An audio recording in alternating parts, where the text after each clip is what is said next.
Monica shoves Shiro inside the classroom as she and Yuri enter. Ah, hey! Have you lost your mind?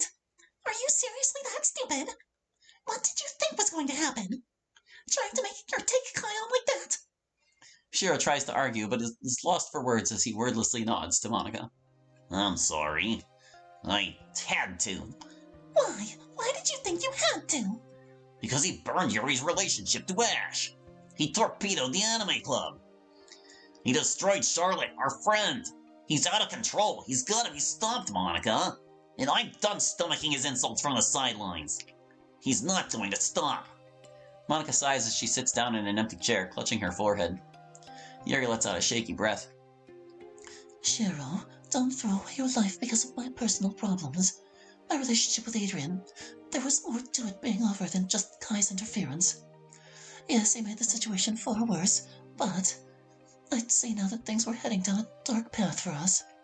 He was becoming more angry, or perhaps angrier, more irrational. He was trying to control me. I know that deep down he meant well, but we broke up in the end because we couldn't reconcile our differences. Her voice breaks down to a squeak as she fights back tears. Kai was wrong to butt into my business. He made things worse. See, now this time they got the butt right, but what, you don't, there's no reason to put a hyphen here, and this would still be one word. Maybe things would have been different had he not intervened. All the same, we didn't end things just because of Kai. Shiro sinks back into an empty chair. Did I really just almost throw my life away because I misread the situation? I mean, not really. This is extremely dramatized, but it probably wouldn't have ended well for you. I'm such a fucking idiot. Shiro throws his hands over his face, trying not to cry. I thank you for standing up for me. But please don't jeopardize your future here for my sake. I don't want you to do that for me. Yuri says as she sinks to eye level with Shiro. You're a great friend, Shiro, but lashing out isn't going to solve this. Then what am I supposed to do? He says, removing his hands from his face, looking at Yuri and then Monica, who is staring out the window. We're supposed to let him keep harassing us in front of the whole school. That's how he gets his way. He plays to the crowd, they rile him up, then they force whoever to do something stupid and he walks away looking good. Yeah, and you were almost that person. Monica angrily groans. I don't know what to say here. Let's just hope nothing else happens for today. As Monica says that, the door to the classroom opens. She looks up to see who had entered. My oh my, isn't this a surprise? The traitor rears her ugly neck yet again, she says as she viciously glares at Monica. Oh, will you just drop it already, Valerie? It's way too early for you to be acting like this extra. Connor groans as he walks past her to get to his seat. Mind your business. I need to get my lick in with this quitter.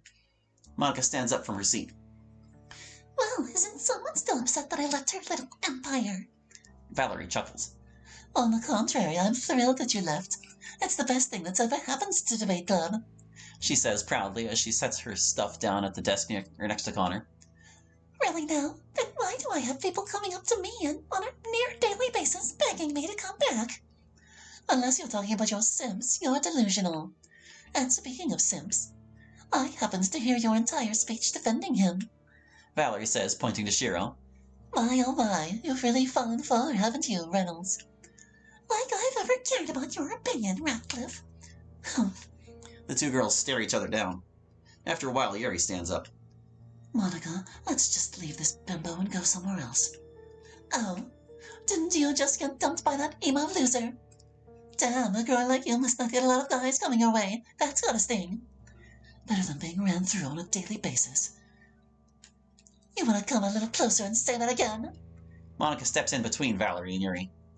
You fight with my club members, you fight with me. And we both know you're not going to fight us. Valerie scoffs. Get the fuck out of my classroom. It's not your classroom. Shut the fuck up, Robin the turd. Now run along and write your creepy fan fictions. Don't choke on your spray tan.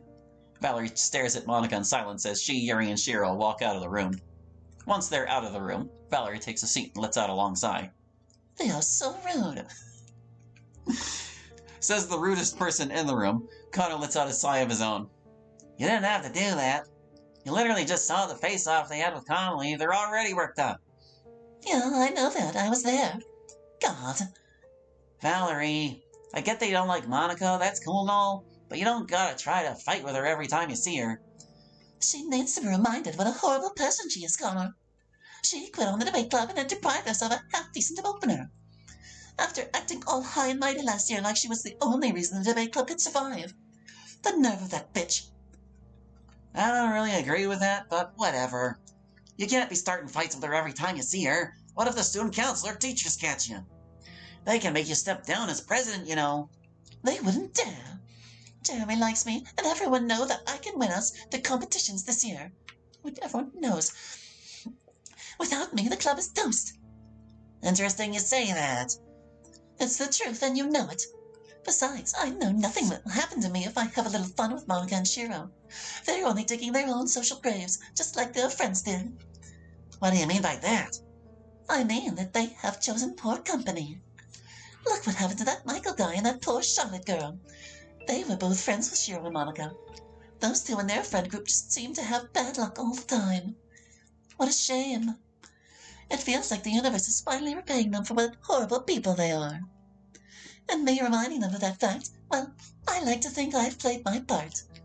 I'm just singing past the graveyard here. Nothing happens by accident, as they say. Okay. Not really sure how to interpret that, but whatever. Yeah, there's no point in explaining it to you, she says as she sits down and pulls out a handheld mirror to adjust her makeup. If you say so. Connor sighs as he looks out the window.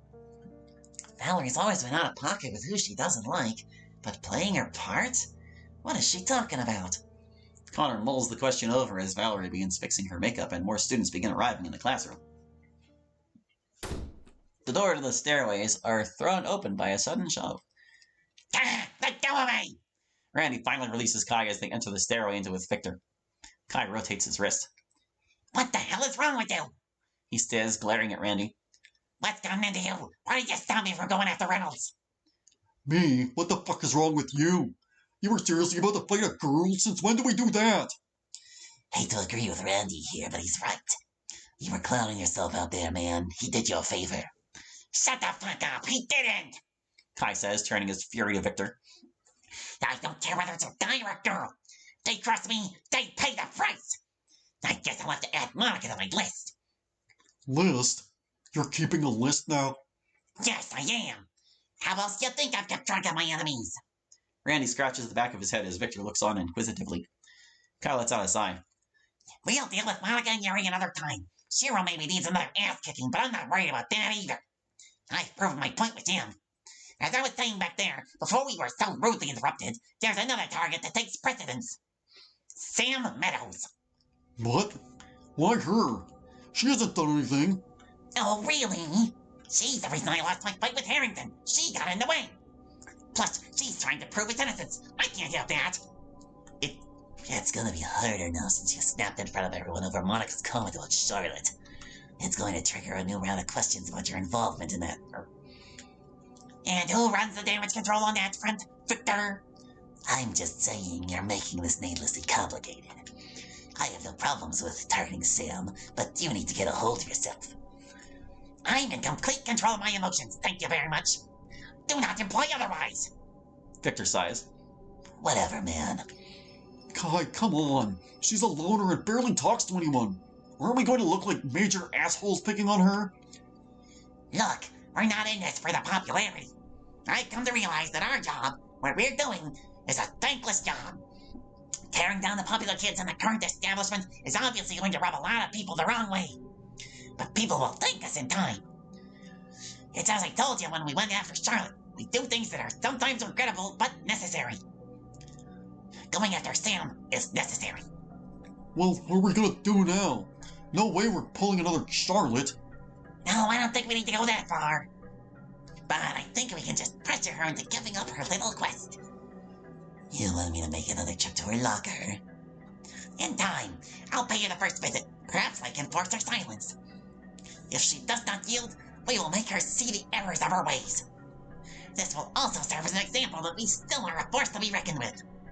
That I am still to be taken seriously. If you fail to do so, you will pay a very steep price. Kai viciously proclaims as Victor and Randy exchange an awkward look with each other. Whatever, man. Like I said, this is your show. I'm just along for the ride. Good.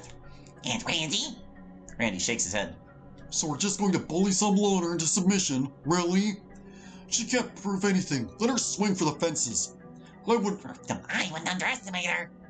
Charlotte got close to uncovering the truth. Who knows what this girl's capable of?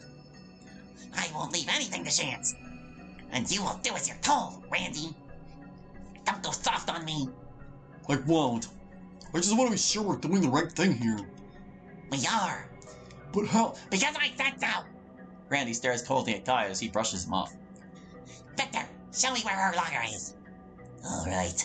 Victor and Kai head down the stairs as Randy angrily lingers behind for a few seconds. Has he snapped or something? He's not usually this crazy. And I'm not a fan of this new attitude of his. Ugh. Randy groans as he begrudgingly steps down the stairs after them. The excitement from the earlier dramatic confrontations dissipated as the school day went on. Somewhat surprisingly to them, Shiro and Kai were called into the office individually to talk to Principal Rankin about the earlier incident. Both of them were told to stay away from each other. There weren't any additional witnesses to Monica's confrontation with Valerie, but that didn't stop the rumors about it flying left and right. No doubt spread around by Valerie. Monica thought to herself as she sat in the literature club room, looking up design ideas for pamphlets as Sayori sat next to her. I guess that was an inner monologue. She decided to let the girls have a free day given the tornado of drama they had gone through over the last 24 hours. Yuri was wistfully staring out the window, and Natsuki was busy occupying herself, reorganizing her manga for the umpteenth time. It's actually umpteenth, there's an M in that word. Sayori was so kindly helping her pick out design ideas for pamphlets. Oh, I like that one. Sayori says, pointing to the image of a 3D rose at the bottom of the page. You will capitalize the D because it stands for dimension. It looks good, but I'm not sure how it'll turn out when it's printed.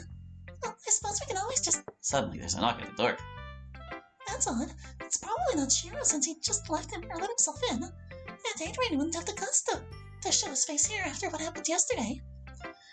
Sayori, do you mind seeing who's there? Yeah, sure.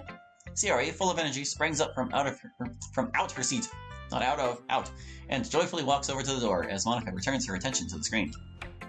Sayori opens the door. Who is it? Shut up, Tom. No, we're quiet.